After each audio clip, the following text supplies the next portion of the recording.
Hello. कल जो बाबू हम ऑनलाइन टेस्ट लिए तुम लोगों का, तो बहुत शानदार रहा। हमको उम्मीद नहीं था कि तुम लोग इस बात को समझ पाओगे कि ऑनलाइन टेस्ट कैसे दिया जाता है। हमको लगा था कि इतनी बार हमसे प्रश्न होगा, इतनी बार तुम लोग हमसे प्रश्न पूछोगे कि हम परेशान हो जाएंगे और फिर बाद में हम ही पछता रहे होंगे कि हम ऐसा क्यों किया। लेकिन शायद ऐसा मेरा इंट्यूशन ऐसा हमको लगता है कि तुम लोग पहली बार ऑनलाइन टेस्ट दिए होगे। हम लगता है आज से पहले हम तो ऑनलाइन टेस्ट नहीं लिए हैं, और तुम लोग अगर किसी कॉम्पिटिटिव एग्ज़ाम में गए भी होगे तो वहाँ ऑनलाइन टेस्ट तो नहीं हुआ होगा। तो कहीं ना कहीं ये लॉकडाउन हम लोगों को एक अपॉर्चुनिटी भी दे रहा है। ये अपॉर्चुनिटी था हम लोगों के पास कि किस तरीके से, अब देखो यार, शहर के बच्चे तो कर लेते हैं काम अपना, तुम भी समझते हो इस चीज़ को, हम लोग थोड़े पीछे रह जाते हैं। तो इस लॉकडाउन को हम एक फ़ायदे के रूप में ले सकते हैं, है ना। कुछ बच्चों के गार्जियन से बात हुई, वो लोग बोल रहे हैं कि सर अभी आप ऑनलाइन ही चलाइए, और सही बात है। जिस तरीके से तुम लोगों का रिप्लाई आता है कि सर समझ में आ रहा है, ये प्रश्न है, और जो आप बोले थे हमको ये प्रश्न समझ में आ गया, ये कहीं ना कहीं मेरे लिए बहुत वो बोलते हैं ना कि मोटिवेशन जैसा कुछ वो वैसा होता है, अंदर से फील रिलैक्स लगता है कि हम जो पढ़ा रहे हैं, जो हम कर रहे हैं, इसका कोई फ़ायदा तो निकल रहा है। तुम पहली बार ये जो ऑनलाइन फेज़ में ऑनलाइन चीज़ दिए, तुम जो पहला बार ऐसे शायद पहली बार ऐसा काम किए, इससे तुम्हारा तो कॉन्फिडेंस बिल्डअप हुआ ही, हमको भी अच्छा लगा कि हम कुछ नया कर पाए, क्योंकि रोज़ रोज़ एक ही चीज़ करना हमको तो बिल्कुल पसंद नहीं है। अगर फ़ायदा पहुंच रहा है तो पढ़ाई अच्छी बात है, बिल्कुल अच्छी बात है। हाँ सर, आप पहला दिन ये पढ़ा रहे थे, एक दिन हम एवरेज पढ़ा, 3-4 क्लास किया एवरेज का, और बड़ा मज़ा आया, बहुत शानदार रहा। इंट्रोडक्शन तो ख़त्म किया ना, कम से कम एवरेज के बेसिक कॉन्सेप्ट को तो समझा ना। अब जब भी हम आगे क्लासेस में जाएंगे, ये लॉकडाउन की वजह से क्लास भले ही पीछे हो जाए, उससे क्या फ़र्क पड़ता है। इंट्रोडक्शन हमको मालूम है, हम बेसिक जो फीचर है औसत का वो तो हम समझ रहे हैं कि औसत क्या है, कैसे काम करेगा, नहीं करेगा। बेसिक चीज़ें, जानकारियाँ हमको मिल रही हैं, कोई दिक्कत नहीं है, परेशान होने वाली बात नहीं है। ठीक इसी प्रकार से जैसे कि हम लोग उससे पहले वाला सेगमेंट किया, LCM HCF वगैरह, उसके बाद हम एवरेज किया। आज भी हम टॉपिक लेकर के आए हैं, और आज का जो टॉपिक लेकर हम आए हैं वो टॉपिक है परसेंटेज। बहुत शानदार टॉपिक है बाबू। क्या टॉपिक का नाम हम बताएं? परसेंटेज, प्रतिशत। और प्रतिशत भी बिल्कुल एवरेज वाला ही टॉपिक है, और बहुत ही शानदार टॉपिक है। बहुत मज़ा आने वाला है हम लोगों को जब हम लोग इसको पढ़ेंगे, तो बहुत ही लाजवाब टॉपिक है। लेकिन कोई भी टॉपिक तब टॉपिक है ना जब तक हम इसको समझ ना पाएँ, है ना। सबसे पहले हम क्यों ना इसका एक परिभाषा लिख लें कि प्रतिशत किसे कहते हैं। तो प्रतिशत एक प्रकार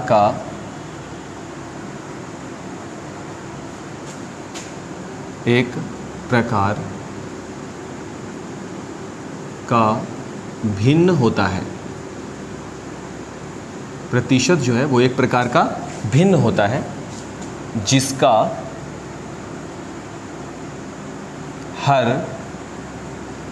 जिसको हम लोग डिनोमिनेटर बोलते हैं, 100 तथा अंश वह संख्या होती है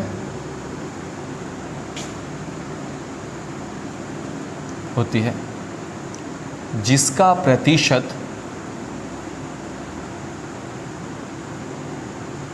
प्रतिशत हमें निकालना होता है, जिसका प्रतिशत हमें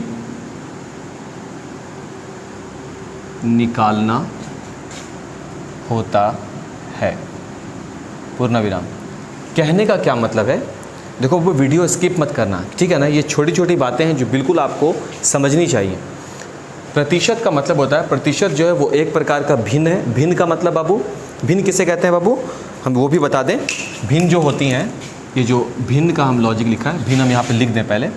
भिन्न जो होती हैं वो हमेशा अंश बटा हर का एक रूप होता है, सही है ना।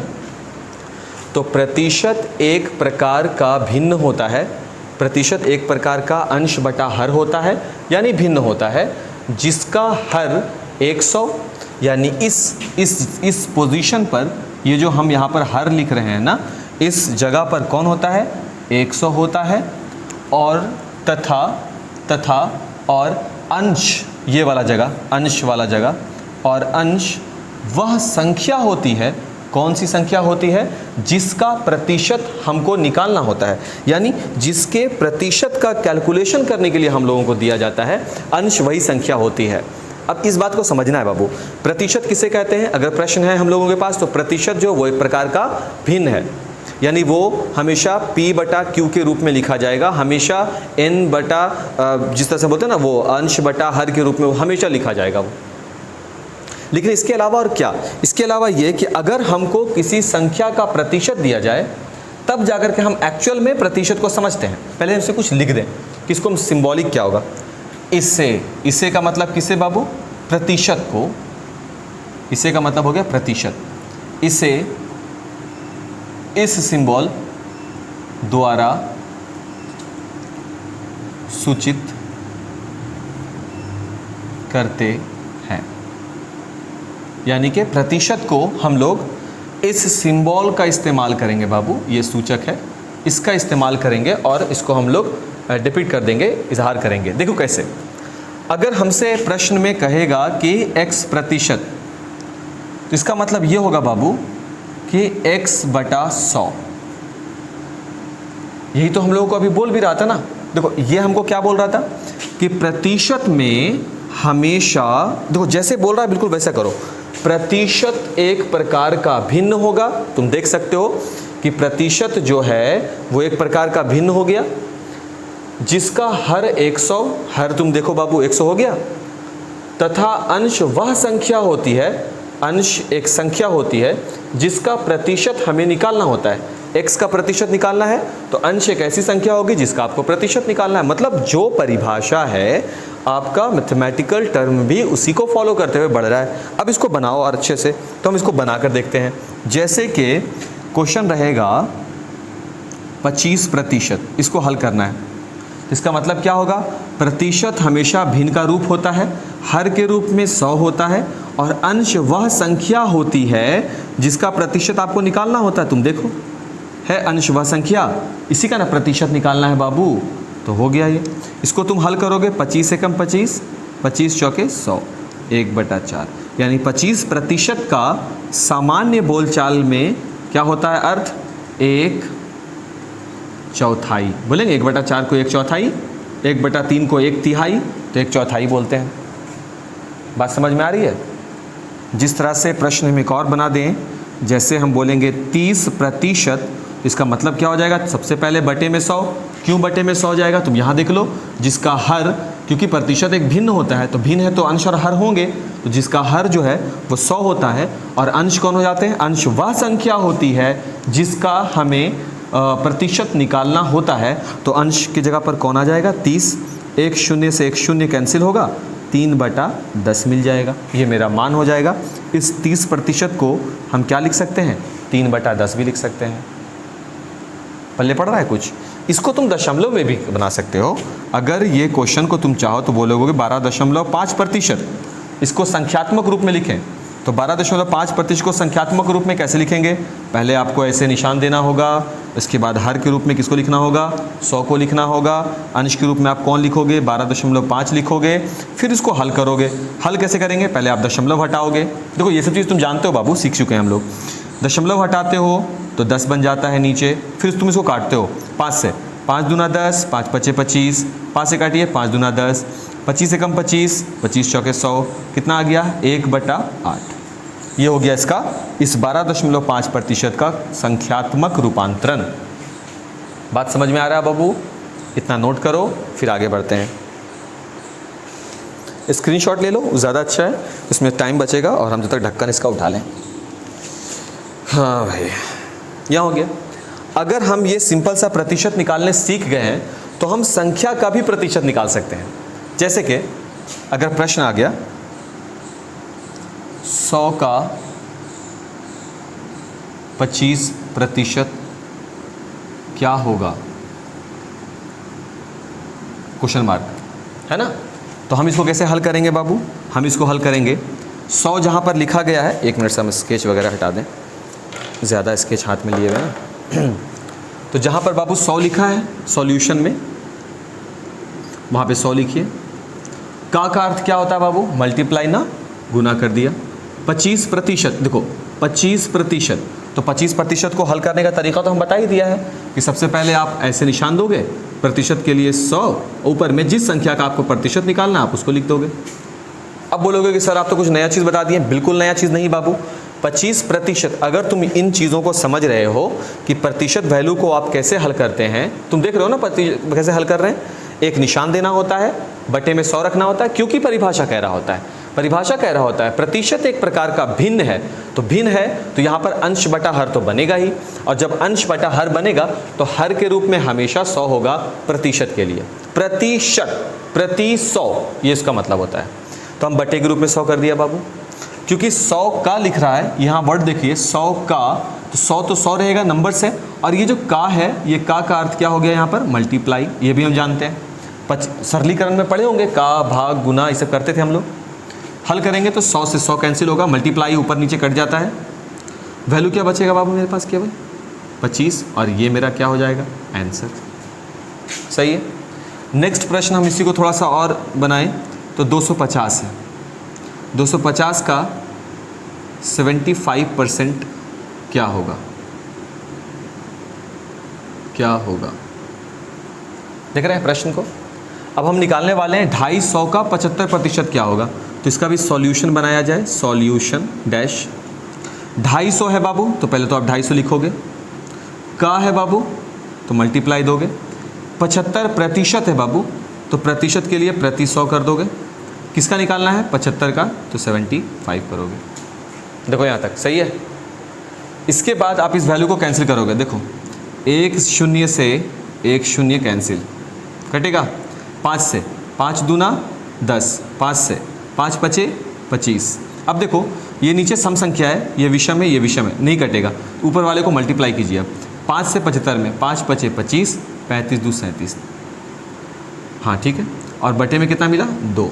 आप इसको दशमलव में बदल दीजिए। 2 एकम 2, 2 अठी 16, 2 सते 14, 1 15, इतना। ये हो गया आंसर। अब ये चीज़ अगर तुमको समझ, एक और इस पर एग्जांपल देते हैं, फिर इस पर थोड़ा सा क्वेश्चन को थोड़ा बड़ा करेंगे, पहले और समझ लो। नंबर 7, 350 का 350 का 3.5% क्या होगा? सही है प्रश्न। 350 का 3.5% क्या होगा? अब इसको देखो बाबू, तो सबसे पहले तो 350 जैसे है सॉल्यूशन में, तुम पहले 350 लिखोगे, है ना। का मतलब क्या होगा बाबू? गुना 3.5%। परसेंट के लिए बाबू नीचे में पहले आपको देना पड़ेगा 100, है ना, और ऊपर में 3.5 है, तो आप यहाँ पे देंगे 3.5। सही है। अब ये 3, मत बोलना कि ये क्यों ऐसा हुआ, तुम देख लो भाई प्रतिशत दशमलव वाला कैसे बनाया गया। बटे में 100 देना है, जो वैल्यू का निकालना है वो वैल्यू ऊपर लिखना है, क्योंकि परिभाषा कह रहा है ना। इसके बाद इसको हल करेंगे। 1 0 से 1 0 कैंसिल, 5 से कीजिए 5 दूना 10, 5 सते 35। सही है। अगर ये दशमलव तुम हटा भी देते हो, नहीं बेटा चलेगा, हटा दोगे तो 1 0 एक्स्ट्रा हो जाएगा, यानी 10 नीचे बना हुआ होगा। अब कटेगा, 5 से काटो, 5 दूना 10, 5 सते 35। ऊपर में क्या क्या बच रहा है? ऊपर में बच रहा है 7 गुने 7 यानी 49। नीचे में क्या बच रहा है? 2 दूना 4। दशमलव में ले आएंगे, 4 से 4 भाग देंगे, 4 एकम 4, 9 में कटेंगे, 4 दूना 8, 1 बच जाएगा, 1 0, 4 दूना 8, 2 0, 4 5 20, 12.25 आंसर आएगा।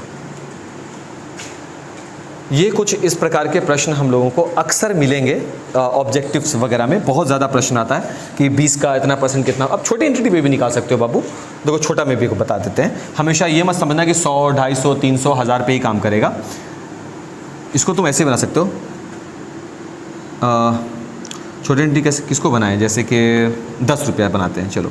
तो 10 रुपये का 50% क्या होगा?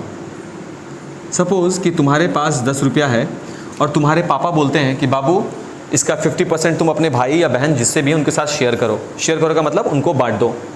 तो जो भी तुम्हारे पास रुपया है, अभी 10 रुपया, उसका 50% बोलने के लिए बोला गया, देने के लिए बोला गया। तो ये 50% का अर्थ क्या होता है उसको देखेंगे अभी। तो क्योंकि ये 10 है तो 10 रुपया है तो 10 लिखिए।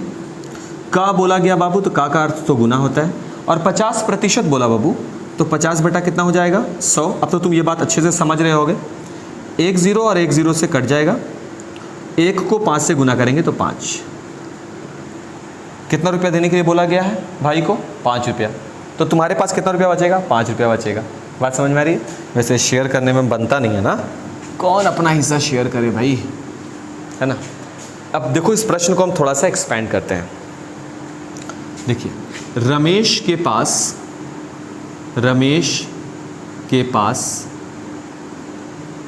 40 रुपया है, जिसका 10% राधा तथा 20% सविता ले लेती है। पूर्ण विराम। रमेश के पास शेष कितना राशि बचा? राधा तथा सविता को कितनी राशि प्राप्त हुई? कितनी राशि प्राप्त हुई? देखिए प्रश्न, रमेश के पास 40 रुपया है, उस 40 रुपया में 10% रुपया जो है वो राधा ले लेती है अकेले, तो 40 में 10% राधा ले ली और उसके बाद 20% सविता ले ली। तो अब बताना आपको यह है कि रमेश के पास शेष कितना राशि बचता है, ये एक प्रश्न है। शानदार, है ना। अब देखो ये जो प्रश्न है, तो रमेश के पास 40 रुपया है, तो हम इसको लिख सकते हैं बाबू सॉल्यूशन में कि रमेश के पास कुल राशि कितना है बाबू? रमेश के पास कुल राशि 40 है, सही है। वो राधा को कितना देता है, तो लिखेंगे हम यहाँ पे राधा को दे राशि, मतलब कि राधा को दिया गया राशि कितना में कितना दे दिया गया, तो रमेश की राशि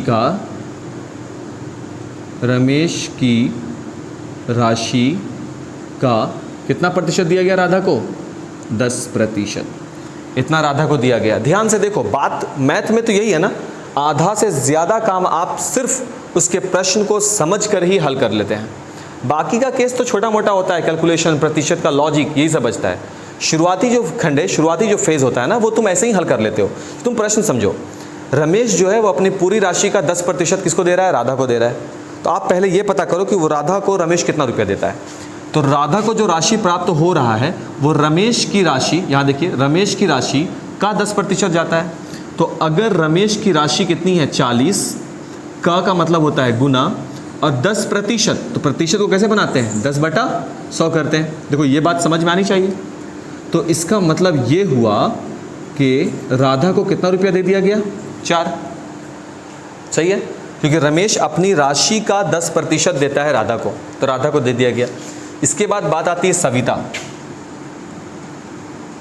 सविता को दे राशि, अब सविता को कितना दिया गया राशि, तो वो भी निकलेगा रमेश की राशि का कितना प्रतिशत? 20%। अब हो सकता है कि कुछ लोग सवाल करेंगे कि नहीं भाई, राधा को तो पैसा दे दिया गया 4, तो अब रमेश के पास राशि कितना बचा? 36। लेकिन ऐसा नहीं बोला गया है प्रश्न में कि शेष बची राशि का 20% सविता को दिया गया, कहीं भी नहीं है। प्रश्न ये है कि रमेश के पास 40 रुपया है, उसी 40 रुपया का 10% राधा ली है और उसी 40 रुपया का 20% सविता ली है। प्रश्न बस यही बाबू कि 40 रुपया का 10% राधा ले ली है और 40 रुपया का 20% सविता ले ली है। ये जो 40 रुपया तुम्हारे सामने आ रहा है ना, यही रमेश की राशि है फिलहाल। तो सविता को देय राशि होगा रमेश की राशि का 20%। तुम देख सकते हो ये 20% है, और ये 20% कहाँ से लिया जा रहा है? 40 से। ये 10% कहाँ से लिया जा रहा है? दोनों ही राशियाँ ली गई हैं 40 से ही, ठीक है। तो रमेश की राशि हो गई 40, 40 का माने गुना 20% यानी 20/100, 2 0 से 2 0 कैंसिल, और ये निकल गया 8 रुपया। तो मेरा प्रश्न हमसे क्या डिमांड किया? प्रश्न हमसे डिमांड किया है कि रमेश के पास शेष कितनी राशि बची। तो रमेश के पास शेष राशि, रमेश के पास शेष राशि, शेष माने बाबू खर्चा होने के बाद जो बचता है। तो शुरुआत में रमेश के पास 40 रुपया था, उसमें से वो 4 रुपया दे दिया राधा को, फिर उसमें से वो 8 रुपया दे दिया किसको? सविता को। अब इसके पास बचेगा 40, और ये दोनों बाबू माइनस माइनस क्या होते हैं? प्लस होते हैं। तो 8 4 12, निशान लगेगा माइनस का, और कितना वैल्यू आ जाएगा? 28 रुपया अब बच गया किसके पास? रमेश के पास। अब फिर बोलता है राधा और सविता को कितनी राशियाँ प्राप्त हुई? तो भाई राधा को प्राप्त हुई 4 रुपया और सविता को प्राप्त हुआ 8 रुपया। आई होप कि तुमको ये प्रश्न समझ में आया होगा। उम्मीद करते हैं कि ज़रूर समझ में आया होगा बाबू, कोई ऐसा नया तामझाम नहीं था। तुम इसको नोट करो। इसी पर हम अपने एग्ज़ाम के पूरे कुल मार्क्स जो आता है आपका 10th में, उस पर एक प्रश्न करके देखते हैं, ठीक है। जल्दी से इसको स्क्रीनशॉट ले लो इसका। चलिए प्रश्न देखते हैं। 11वां नंबर प्रश्न होगा। बिहार बोर्ड के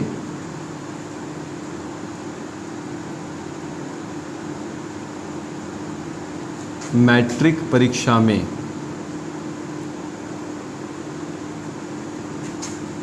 रमेश को 85% तथा सुरेश को 86% अंक प्राप्त हुए।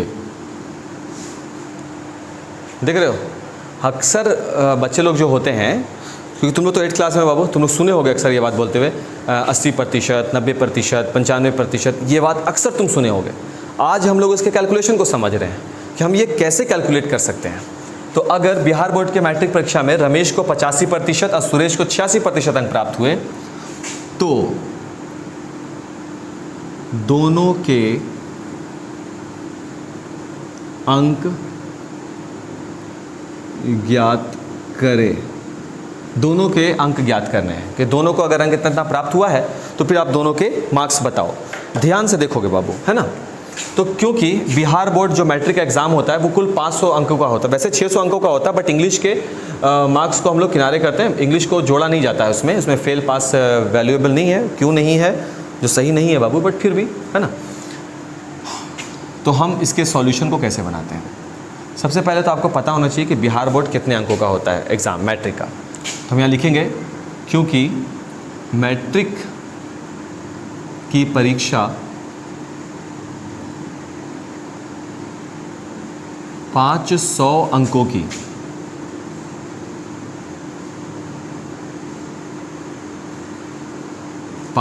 है। तो रमेश को जो प्राप्त हुआ, रमेश को प्राप्त अंक इज इक्वल टू कुल अंक का कितना प्रतिशत? 85%। रमेश को प्राप्त होता है, बोलते हैं 85%। तो 85% कितना में प्राप्त हुआ? तो 500 में, क्योंकि 500 नंबर का एग्जाम था ना, तो 500 में उसको 85% प्राप्त होता है। तो कुल अंक एग्जाम हो गया 500 का। अब 500 का आप निकाल दो 85%, कैंसिल हो गया। 5 × 25, 40 × 2 = 42, 425 अंक। सही है, ये निकल कर आ गया। देखो ये अंक आ गया, ये समझ में आता है। लेकिन जब प्रतिशत में वही लड़का बोल दे तो समझ में नहीं आता, बट आज के बाद सब समझ में आएगा, है ना। इसके बाद दूसरा दोस्त कौन है भाई? सुरेश है। तो अब देखेंगे सुरेश को प्राप्त अंक, सुरेश को प्राप्त अंक इज इक्वल टू, वही नियम लगेगा बाबू, कुल अंक का कितना है 86% कर दिया। कुल अंक कितने हैं भाई, तो 500 हैं। 500 का माने गुना 86% का मतलब हो गया 86/100। 2 0 से 2 0 कैंसिल हो गया। 5 6 के 30, 40 से 3 43, 430 अंक। देखो भाई अब दोनों में से किसको ज़्यादा आए होंगे, तुम वैसे प्रतिशत से भी देख सकते हो, एक को 86% है, दूसरे को 85% है ना। अब एक को 425 अंक आएंगे, दूसरे को 430 अंक आएंगे। तो अंक में अगर बोल दिया तो ये उसका सॉल्यूशन बनेगा, इसमें बोल दिया सिंपल सा तो ये वाला काम करेगा। तो इसका मतलब यह है कि प्रतिशत कहीं ना कहीं बहुत ही महत्वपूर्ण कड़ी निभाता है। अब ये महत्वपूर्ण कड़ी कैसे निभा रहा है, इसके लिए हम जानेंगे एक छोटा सा ब्रेक के बाद। पानी पी लेते हैं पहले। हाँ, ब्रेक शुरू होता है अब, और उस ब्रेक में ऐड आएगा वो सर्फ का। पहले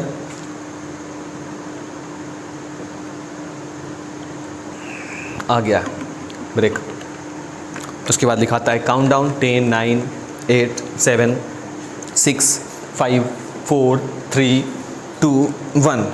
हाँ, ब्रेक पर जाने से पहले हम आप लोगों से बात कर रहे थे कि एक्चुअल में इसका यूज़ समझने का कोशिश करेंगे। आइए समझते हैं।